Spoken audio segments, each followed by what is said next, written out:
Check out discovercentral.org/centralcares to see our projects and get plugged in. Now let's celebrate how God worked through these backyard parties.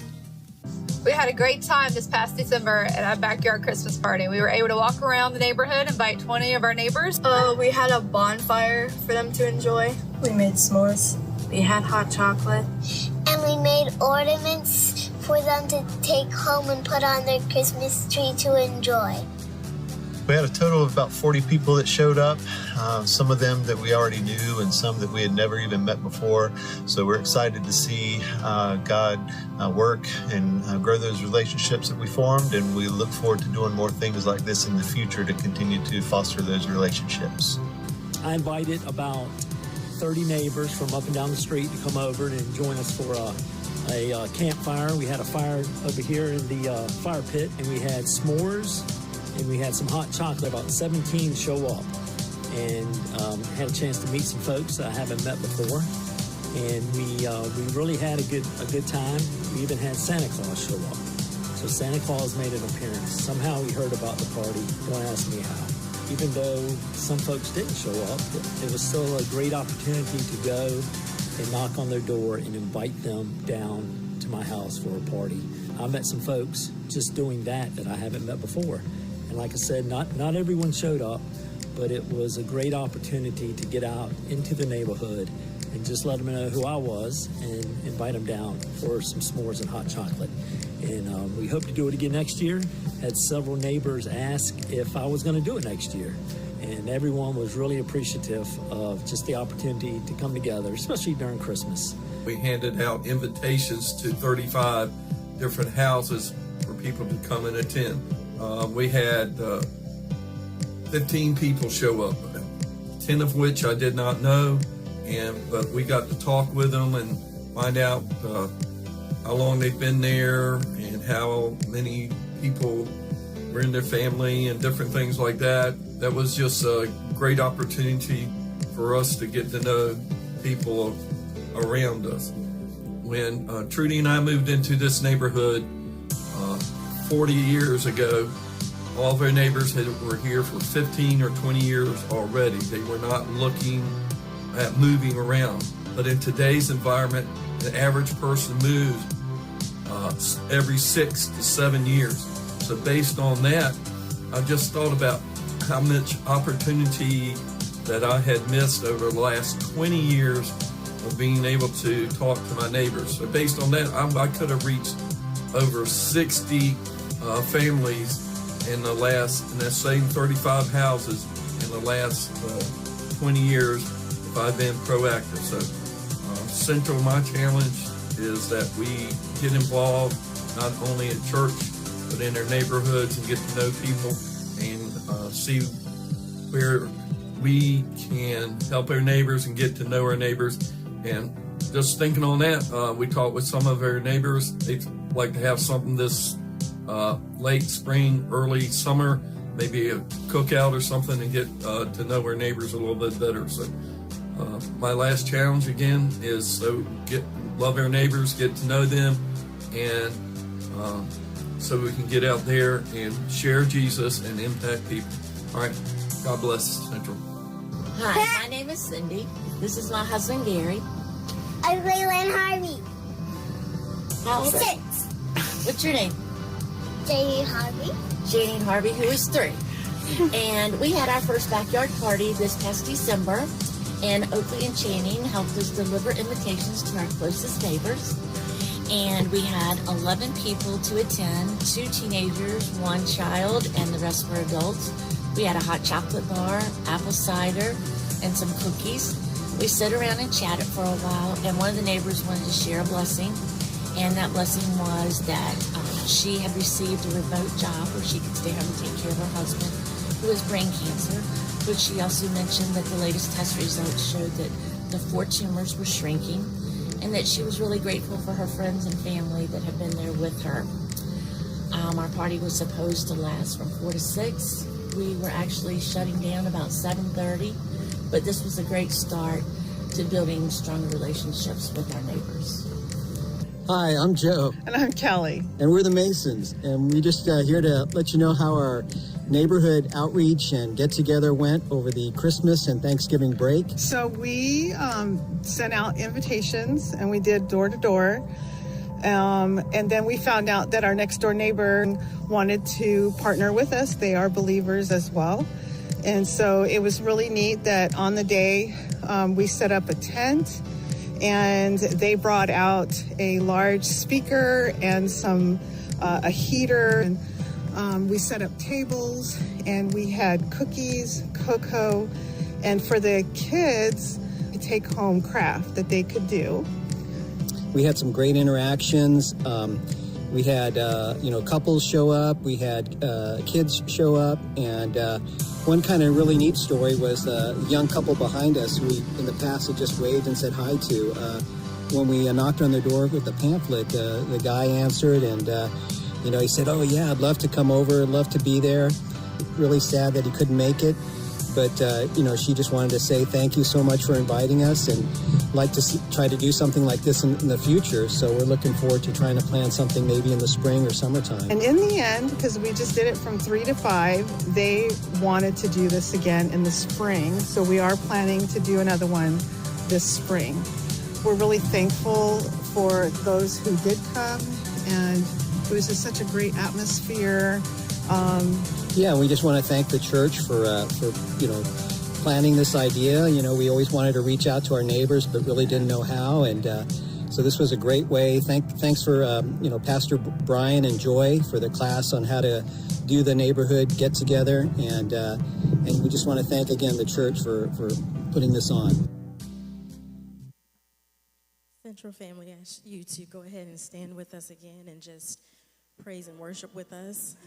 Feel free to just meditate on the goodness of the Lord, and if you want to clap, do so. If you want to lift your hands, do that as well, because we know that God is great and He is Lord of all.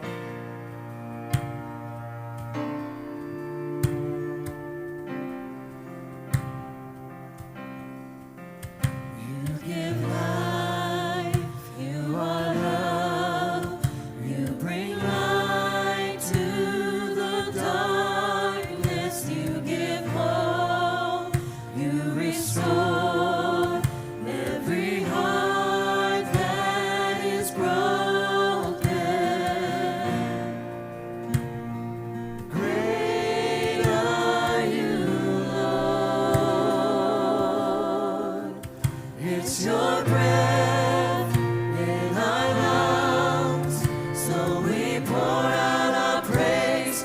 We pour out our praise. It's your breath in our lungs, so we pour out our praise to you only.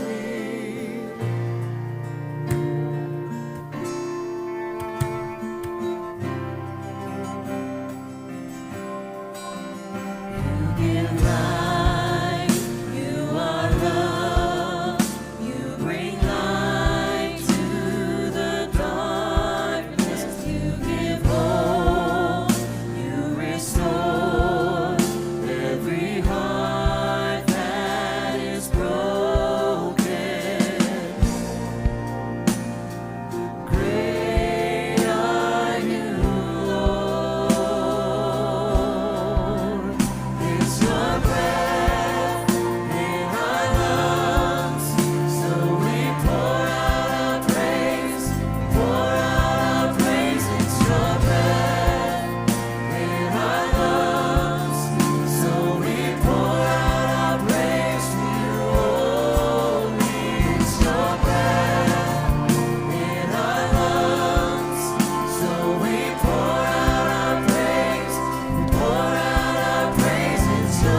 Psalms chapter 150, verse 6 says, "Let everything that has breath praise the Lord."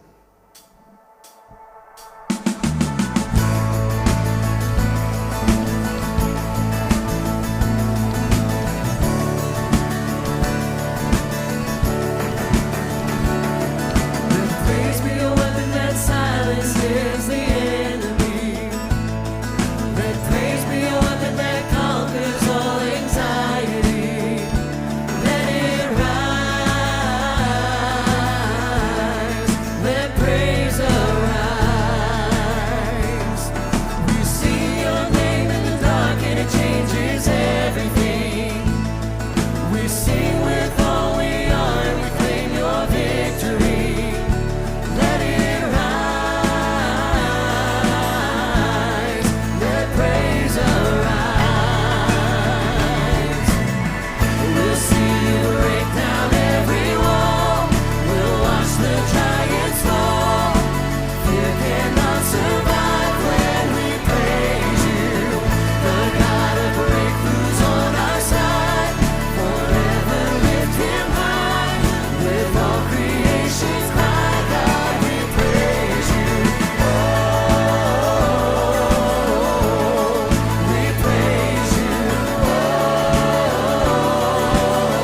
Oh, we praise you. Let faith be the song that overcomes the raging sea. Let faith be the song that calms the storm inside of me. Let it rise. Let praise arise. Let it rise. We'll see you break down every wall. We'll watch the giants fall. Fear cannot survive when we praise you. The God of breakthroughs on our side. Forever lift him high. With all creation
praise you for all that you are, for all that you do for us, Lord, that you are our Savior, that you came to this earth, God, because you loved us so much to be that sacrifice for us, Lord. And I just want to pray that even though we may not feel like it at times, that we will praise you, that we will praise you through our song, we'll praise you through our actions, we'll praise you through our attitudes, God, that even through the challenges and the struggles of life, Lord, that we can turn to you and we can say that, yes, we will praise you for the promises that you made, for the promises that you will keep, Lord.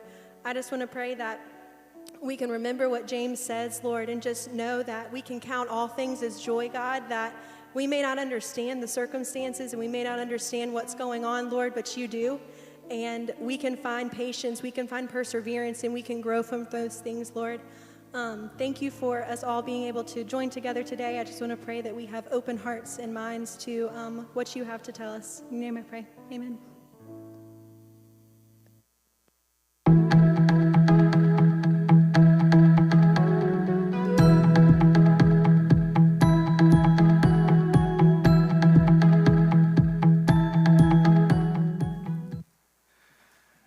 You remember being a kid and your mom was going away for a little bit and she gave you that list, that to-do list of all the things that she wanted done before she got home?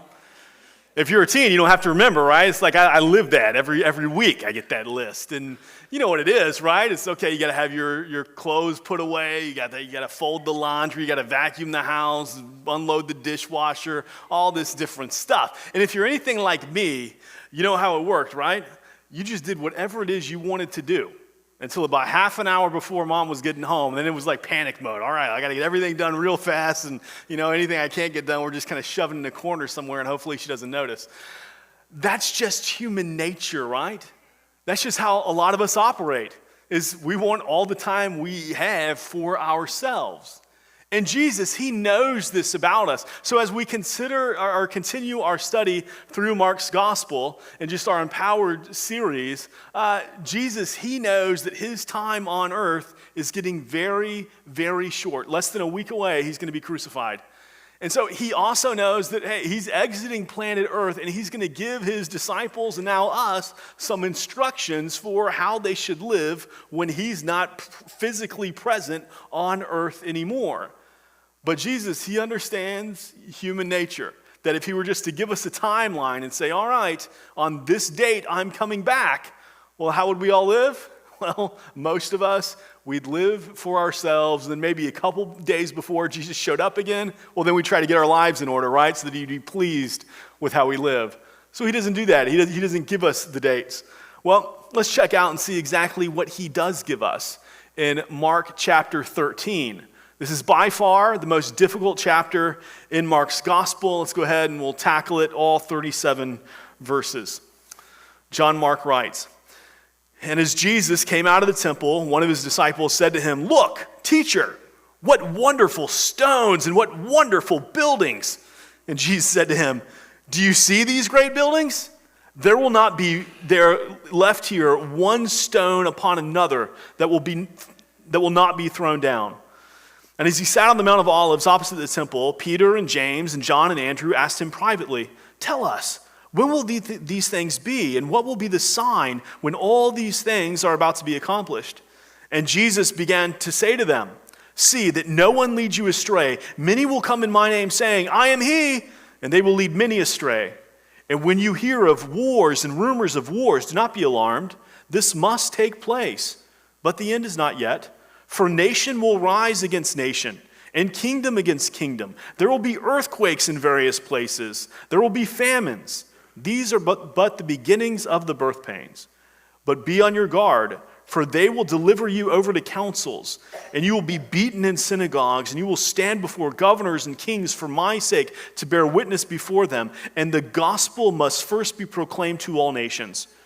And when they bring you to trial and deliver you over, do not be anxious beforehand what you are to say, but say whatever is given to you in that hour. For it is not you who speak, but the Holy Spirit.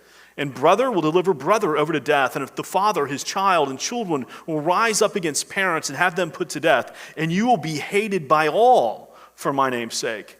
But the one who endures to the end will be saved. But when you see the abomination of desolation standing where he ought not be, Let the reader understand. Then let those who are in Judea flee to the mountains. Let no one who is on the housetop not go down, nor enter his house to take anything out. And let the one who is in the field not turn back to take his cloak. And alas, for women who are pregnant, and for those who are nursing infants in those days, pray that it may not happen in winter. For in those days there will be such tribulation as has not been seen from the beginning of the creation that God created until now, and never will be. And if the Lord had not cut short the days, no human being would be saved. But for the sake of the elect whom he chose, he shortened the days. And then, if anyone says to you, look, here is the Christ, or look, there he is, do not believe it. For false Christs and false prophets will arise and perform signs and wonders to lead astray, if possible, the elect. But be on guard. I have told you all things beforehand. But in those days, after that tribulation, the sun will be darkened, and the moon will not give its light, and the stars will be falling from heaven, and the powers in the heavens will be shaken. And then they will see the Son of Man coming in the clouds with great power and glory. And then he will send out the angels and gather his elect from the four winds, from the ends of the earth and to the ends of the heavens. From the fig tree, learn its lesson. As soon as its branch becomes tender and puts out its leaves, you know that summer is near. So also, when you see these things taking place, you know that he is near, at the very gates. Truly I say to you, this generation will not pass away until all these things take place. Heaven and earth will pass away, but my words will not pass away. But concerning that day or that hour, no one knows, not even the angels in heaven, nor the Son, but only the Father.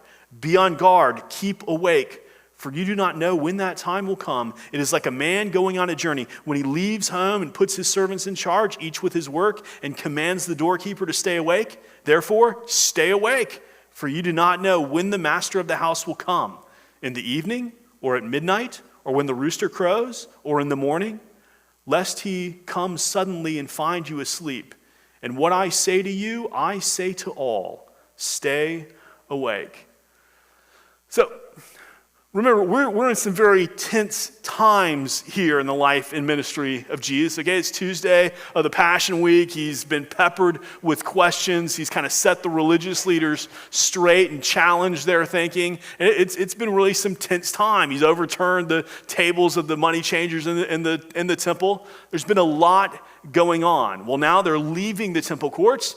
And as they're leaving the temple courts, you get the idea that the disciples, they're just like tourists, right? I mean, they're looking there this way, and they're craning their necks that way. They're just checking everything out. And they're amazed by the size of the stones, the size of the temple, the great buildings. They're just amazed at Jerusalem. And so Jesus, he basically asked the question, you're amazed at all this? Let me tell you what's really going to be amazing.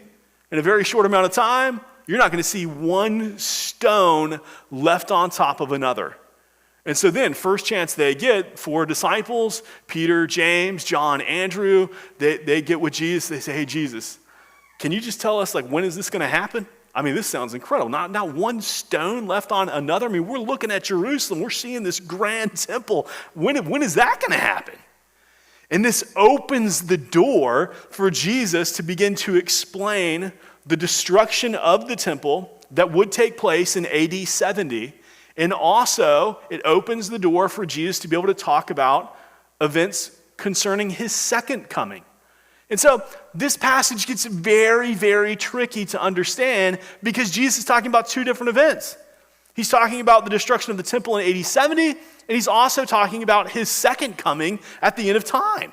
And so, he doesn't really give us clues as to when he's shifting back and forth between the two, and it gets really hard to understand. Now, Paul, when he wrote his final letter in 2 Timothy, he encouraged this young pastor, Timothy, hey, listen, you got to encourage your congregation not to get involved in any kind of theological nitpicking, okay? Because that's going to be the tendency of some. To just want to like nitpick the scriptures and all this kind of stuff. He says, don't let them do that. Because when you do that, what happens? It's not really good for themselves, and it can actually undermine the faith of others. Instead, what you need to encourage your people to do is to live a life that is approved before God. And so, this is what we talk about at Central a lot, right? That if you want to talk about depth of Bible study, you're always talking about application. Because the Bible is given so that we know how we ought to live, that it impacts how we live. It's not just given for like mental knowledge, right? It's given so it would change our lives as we're being progressively conformed into the image of Jesus. Now, Mark 13, this passage, well, it's one of the passages in scriptures that really has been theologically nitpicked to death in some ways, all right? There's a ton of interpretations, well over 15 interpretations on what Jesus is saying here in this passage. And just so you know, right up front, I am not the guy who's just going to settle like all the interpretations once and for all and say, this is what it means, no need to discuss this anymore, okay? I'm not that guy. If I said I was, you should probably laugh and call me out on that. But there are plenty of people who claim to be that guy, all right? There's a lot who they've read this passage and they've come up with their like countdown clocks and countdown calendars. They can point to the date and say, here it is, this is when Jesus is coming back. Now, Jesus himself says, no one knows. Angels don't know. Jesus says, I myself don't even know. So I'm thinking that those who have kind of engaged in this behavior and says, here's when Jesus is coming back, I think that's the kind of theological nitpicking that is no good for themselves and actually undermines the faith of others. Why? Because they don't know. Whenever you claim to know something that Jesus himself doesn't know, you're probably on really shaky ground, okay? So, however, having said that, there is a lot that we can know from this passage and a lot that we can understand. So let's go ahead and dig in. Right, the disciples, they come, and again, they're just mesmerized by everything. They're mesmerized by the size of the stones, the buildings, Jerusalem. Why? Because these are city guys, right? They've spent their whole time up in Galilee, out on the lake. So now they're in the big city of Jerusalem, and wow, this is so incredible to them. And they're just taking it all in. But if you were with us last week, Jesus, he kind of takes the disciples, and they're probably looking this way at everything going on in the temple, and he just focuses their attention to this poor widow who's giving just 1 penny, 2 coins equals 1 penny. And he's telling his disciples, look, this is what real faith looks like. This is it. This is what living looks like. This is what faith looks like. This is what you need to be looking to. Why? Because they're impressed with who's ever like making the coffers really cling and all this and the noise of it all. And these people come in with their fancy robes and give all this. He's saying, no. Look at this widow. This is faith. And so now he's basically doing the same thing. He's turning the heads of the disciples. He's saying, you guys are so enamored with all of the buildings. I got to help you look past all of this glitzy religiosity and to help you see just the barrenness of the temple. Because what these guys don't see, what they're missing, is all of the temple leaders. What are they doing this whole time? Well, they're just plotting and planning how they're going to kill Jesus, right? And they're using, how can we use our power? How can we use our authority? Who can we conspire with to make sure that we get Jesus? And then as soon as they get Jesus, what are they going to do? Well, then they're going to turn their attention to the disciples, and then they're going to want to get them too. The disciples, they don't see any of that. And so Jesus, he's trying to turn their heads to see. They want to know when. Okay, Jesus, when is all this going to happen? When is the temple coming down? And so Jesus, this is the question that he begins to answer, all right? This is the first question. He uses that as a jumping off point to get to end times, but he begins by answering the question when the destruction of the temple will happen. And he starts explaining to them, hey, don't be disheartened by all the persecution and everything that's going to happen. Don't be panicked by the wars. Don't be led to apostasy during these difficult times. And times would get difficult. By the time Mark was writing his gospel, it was some very difficult days, especially if you claim to be a Christian, a follower of Christ. And so the Roman historian Tacitus, he wrote about these times, and he said that these times were rich in disaster. They were terrible with battles. They were torn by civil struggles. And they were horrible even in peace. I mean, it felt like the whole world was falling apart, just collapsing around them, especially if you were a follower of Christ. And so Jesus, he's giving these warnings beforehand to his disciples so that they would be able to withstand all of these really hard times that were coming. And so Jesus says, hey, during these difficult days, really, he's trying to build up the spiritual empowerment and discernment so that they would rightly understand the times in which they were living. Because there's going to be all kind of deceivers who show up. And they're going to claim to be the Christ, right? They're going to, hey, he's already back. Here he is. And he says, hey, no. You got to have the discernment to see through all these imposters. And you got to have the strength to not just go along with crowdthink. Because you know how it is, right? When the whole crowd is all about something, well, it's easy for us to just join in with the crowd. Well, if everyone else believes it, it must be true. I'll go along with it. And so he said, no. You got to have the strength. You got to have the wisdom. You have to have the discernment to know what is true. Because here's the thing. When things are hard, when life is really hard, we as human beings, we have a tendency to cling to false hope, right? Even if we know it's not really true. If it provides some sort of hope, we'll just cling to it. Because some hope is better than no hope, right? And so this is and he's saying, no. False hope doesn't really do you any good. And in the same way, he's saying, and I don't want you to be paralyzed by fear, because that can be the other extreme that we go to. We just kind of retreat back to a safe place and try to ignore what's going on in the world. And so he's saying to his disciples, hey, look, yeah, there's going to be all kinds of imposters, charlatans coming. You got to be able to see through them. And at the same time, the world's going to get really, really noisy because there's going to be wars going on. There's going to be rumors of wars, kingdom against kingdom. There's going to be natural disasters, earthquakes, famines, all this kind of stuff's taking place.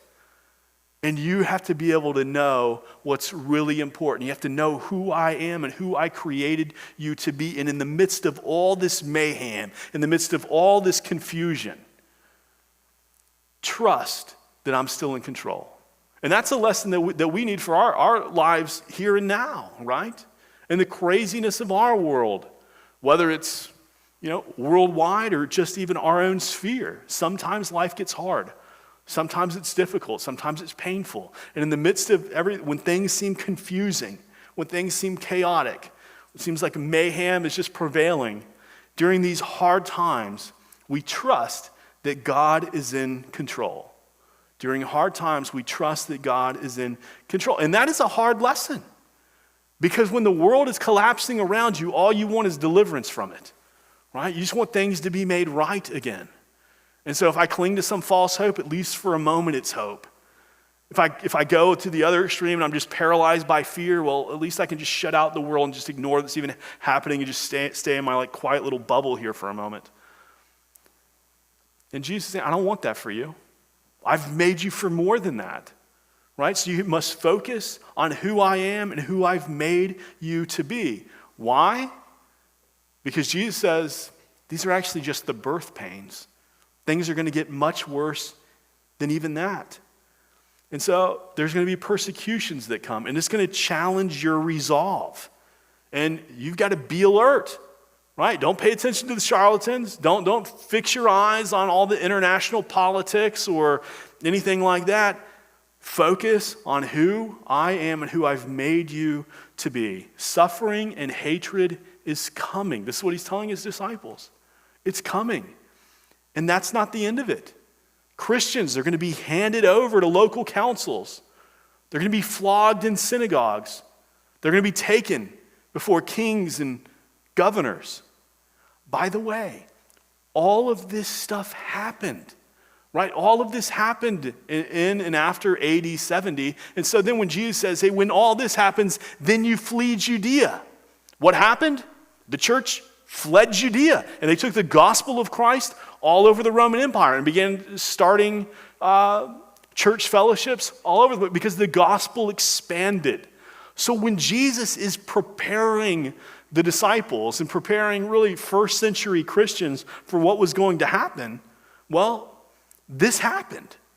But at the same time, as he's doing this, he's also shifting into apocalyptic language that's going to happen at the end of days. And so it gets really tricky to kind of understand, okay, Jesus, are you talking about what happened in AD 70? Or are you talking about what's going to happen at the end of time? And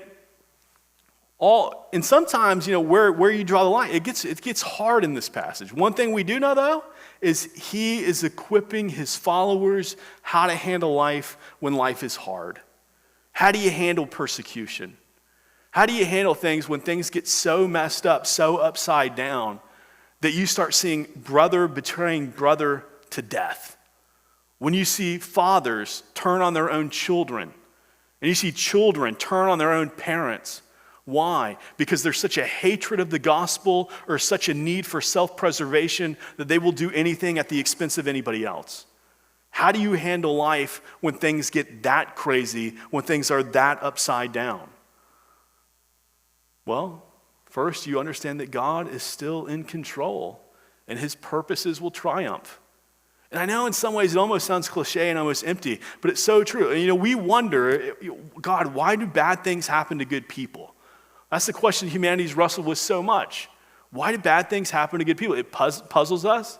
It confuses us. It bothers us on some level. And Jesus, as he's explaining all these terrible things that will happen before AD 70, before his second coming, he doesn't really give us an answer to that question.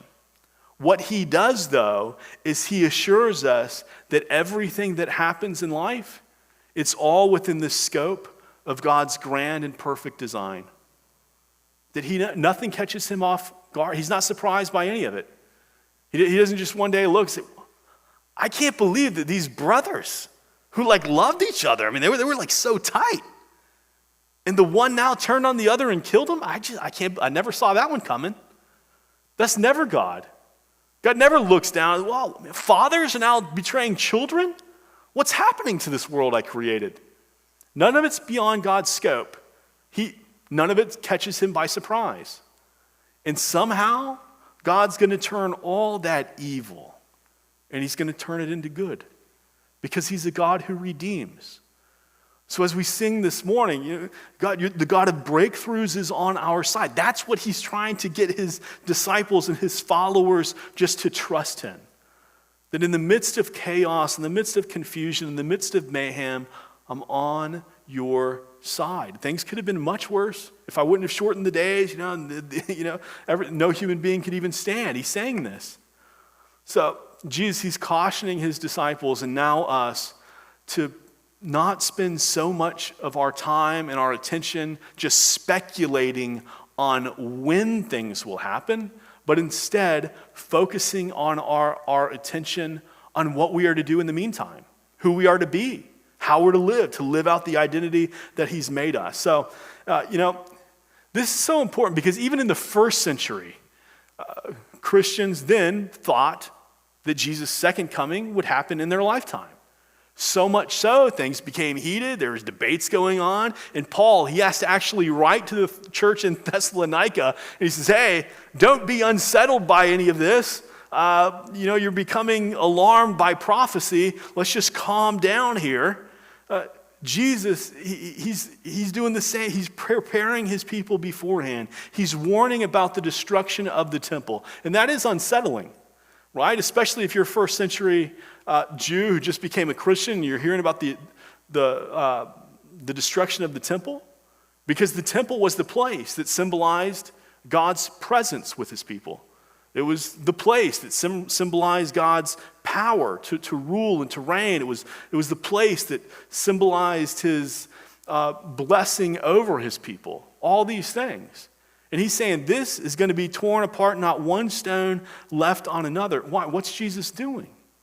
Well, he's turning the attention, the mind's attention, the heart's affection away from a temple, a building, to himself. Why? Because it doesn't matter how big your walls are. It doesn't matter how big the stones are, how grand the buildings are. He's not coming to save buildings, right? We understand that we are the church, right? You and me, this building is not the church. When end times come, the building is reduced to rubble, all right? Whenever we like worship a building, we've put our trust in the wrong thing. We're honoring the wrong thing. Because Jesus is who we honor. He's who we live for. And so he's turning the heads of the disciples, now our head, away from the walls and the fortifications and the weapons, because if God is not on your side, it doesn't matter how great your building is. None of that matters. And it's a reminder for us that we look to Jesus Christ, that he is our rock, he is our fortress, he is our sustainer, our redeemer. And so he deserves all of our mind's attention and all of our heart's affection. That's actually just what he had said and we looked at last week, right? What commandment's the greatest? This is the greatest commandment, that you love me with all you've got, with all your heart, with all your mind, with all your soul, with all your strength. We give all of our mind's attention and all of our heart's affection to Jesus. And that's so important, because when things get bad, it's easy for our mind's attention to go this way, our heart's affection to just go other places. And when we read about how bad things are going to get, it's terrifyingly bad when you see this. But when our focus is on Jesus, it enables us to endure any affliction. And the afflictions will be brutal. Jesus, he paints the picture that we've already talked about, and he paints this time when the sun's going to be dark and the moon will not give its light. The stars will be falling. The powers of heaven will be shaking. And he's weaving together passages from Isaiah and passages from Joel. And he's putting this together. And what I think he's doing here is just showing creation not collapsing, but in this state where it's almost bowing before the overwhelming might of the Lord of hosts when he steps back into his world to enact judgment and at the same time secure salvation. And by the way, based on the text, I don't see this as like all these warning signs, okay, and then we're getting ready, and then Jesus coming. I see it all as like at the same time, right? Boom, here's creation bowing before the Creator, and much like when Jesus was crucified and everything goes dark, here's the same thing. Jesus is stepping back into creation as she herself, what God has created, bows before the return of her Creator. And so I don't think it's helpful to say, oh, when I see the moon get dark, maybe Jesus is coming. No. It's all these cosmic things happening at the same time right before the Lion of Judah re-enters his creation. Now, again, this is a difficult passage. And so if you see another interpretation, and there are many, we can have a discussion. And when we get to this next section of it, he gives these two parables, one about a fig tree, one about a doorkeeper. I'm not dogmatic on this, okay? But let me just kind of walk at least how I see it. Throughout this passage, Jesus has been talking about two events. He's been talking about the temple, AD 70, and he's been talking about end times. When he's shifting between the two can be difficult to see. When he goes and he begins to talk about the fig tree, I think he's just shifting back and talking about destruction of the temple in AD 70. And then when he talks about the doorkeeper, in times. I think he's moving again between the two. And the point with the fig tree here is one of the main reasons I take this anyway is Jesus says this generation will not pass away until these things have happened. Now, there are several times in Mark's gospel when Jesus says, this generation. Every time he says, this generation, this current generation, his contemporaries. So if this time he uses the phrase, this generation, to a different generation, well, what are your contextual clues that would lead you to believe that? I just don't. Any. I think the first century readers, as they read this, as they hear this, when they hear this generation, they're thinking this generation. And when you see this stuff happening in AD 70, all of that, the point, though, no matter what you take, Jesus is saying this, you can trust my words. Heaven and earth will pass away. My words will not pass away. You can bank on everything that I'm telling you. And so no matter what, hey, God, even when I don't understand what you're telling me right here in the scripture, I will trust that you're speaking the truth to me. So give me the understanding so that I can understand it better and live out this truth as I live my life. Do we always have full understanding? No. By the way, that doesn't bother me, because if I fully understood everything, I wouldn't really need God. I would be God. I don't have full understanding. I am limited, so it drives my dependence upon him. Do I want to understand better? Absolutely. Do I invest time to study and to know his word better, know him better? Absolutely. But do I think that I have full understanding as God does? No. So, then Jesus transitions from the fig tree to the parable of the doorkeeper, and it just seems natural that he's shifting gears. He begins by saying but, right? So he's contrasting something. And I think what he's doing is he's just contrasting times. Okay, this was for AD 70, the temple, but this stuff that's going to happen later, no human being knows, no angel knows. I don't even know when that's going to happen. Only the Father knows when my second coming will be. And so the main idea that he's getting at here, and this is definitely second coming, I don't see any way around that one, but the main idea here is that the servants, they have no advanced warning of when the master is coming back. So when you have no warning, what do? You stay awake the whole time. And when he's saying stay awake, it doesn't mean like don't sleep. What he's saying is stay awake to what I'm doing. Stay engaged with who I am, with who I've made you to be. Because if you fall asleep and you just live life for yourself, what happens? Some charlatan comes around and everyone's going for whatever they're saying. You say, well, I'll drink the Kool-Aid too. Let's just go for it. And it sounds good. False hope, well, it's something. Or you become paralyzed by fear. Man, the world is spinning out of control. It's so chaotic. Everything they're saying seems upside down. I don't know what to do. I just want to kind of recluse back into my home and just safeguard me and my family so that we're not perverted by all this nonsense. And so we're paralyzed by fear. And Jesus, no, stay awake so that you know who I am and who I've made you to be.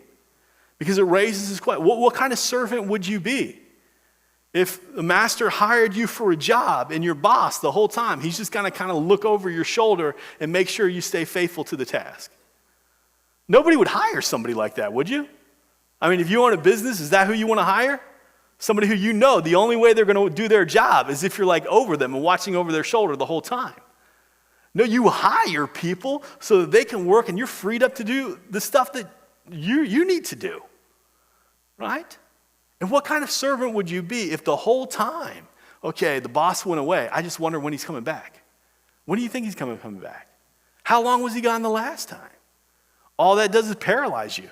You're doing nothing. You're just speculating. Can you know? No, you can't know. It's just a guess. And Jesus said, stay awake. Here's the work that I've been giving you. And it's a glorious work. He's invited us to be his sent ambassadors to a lost and dying world, to make disciples. And so when he comes, we work faithfully, because one thing we do know, the master's coming again. He is coming. When? Don't know. He doesn't even know, but he's coming. And so stay awake. We work faithfully because the master will return. You know, it's interesting, this dialogue, it began with just some close friends, really, Jesus and 4 disciples. When Jesus ends it, verse 37, he says, I say to all. Right? I'm telling everybody. You might be hearing it now, but I'm saying this to everybody. Stay awake, right? Because the day is coming, the second coming of the Lord is coming, and it's going to catch unbelievers by surprise, but you who are followers of Christ, you should be ready for that day, because you've been faithfully working this whole time. You have the spiritual discernment not to be given to false hope, not to be paralyzed by false fear, but to focus on who I am and who I have made you to be. Because the rescuing and the redeeming work of Christ will happen. He's already rescued us from the penalty of our sin. Right now, he's in the process of redeeming us from the power of sin. And there will be a day when he comes again and he fully and finally delivers us from the presence of sin. And in the meantime, we're faithful because we know he's coming back. When? Don't know, but he's coming. Heavenly Father, God, we thank you that you are a trustworthy God. God, in the midst of a world that is full of chaos and confusion and a world that lies to us so much, never really tells us the truth. God, you always shoot straight with us, even when we can't understand everything you're telling us. So God, help us to be diligent. Help us to be faithful students of your word. And God, may we live it out so that we live lives that are approved by you. And God, when we do that, in the midst of any storm, in the midst of all of life, we can praise you, God, because you are a God worth praising. Help us fix our eyes on you. We need your help for that. So we ask this by the power of your Holy Spirit and the grace of your Son, Jesus Christ. Amen. Stand to get ready to be dismissed. When you hear that word praise, or that phrase praise and worship, what probably comes to mind is something that we give back to God, which it is something that we do give back to him, but it's also for us too, because when we are going through those trials, the storms of life like we talked about, a lot of times the praise and worship can shift our perspective from those trials that we're going through and put our eyes and our focus on where it should be in the first place, which is Christ, who he says he is and who he created us to be. So with that in mind, let's leave today with praise in our hearts and on our lips as we go out to share Jesus and impact people.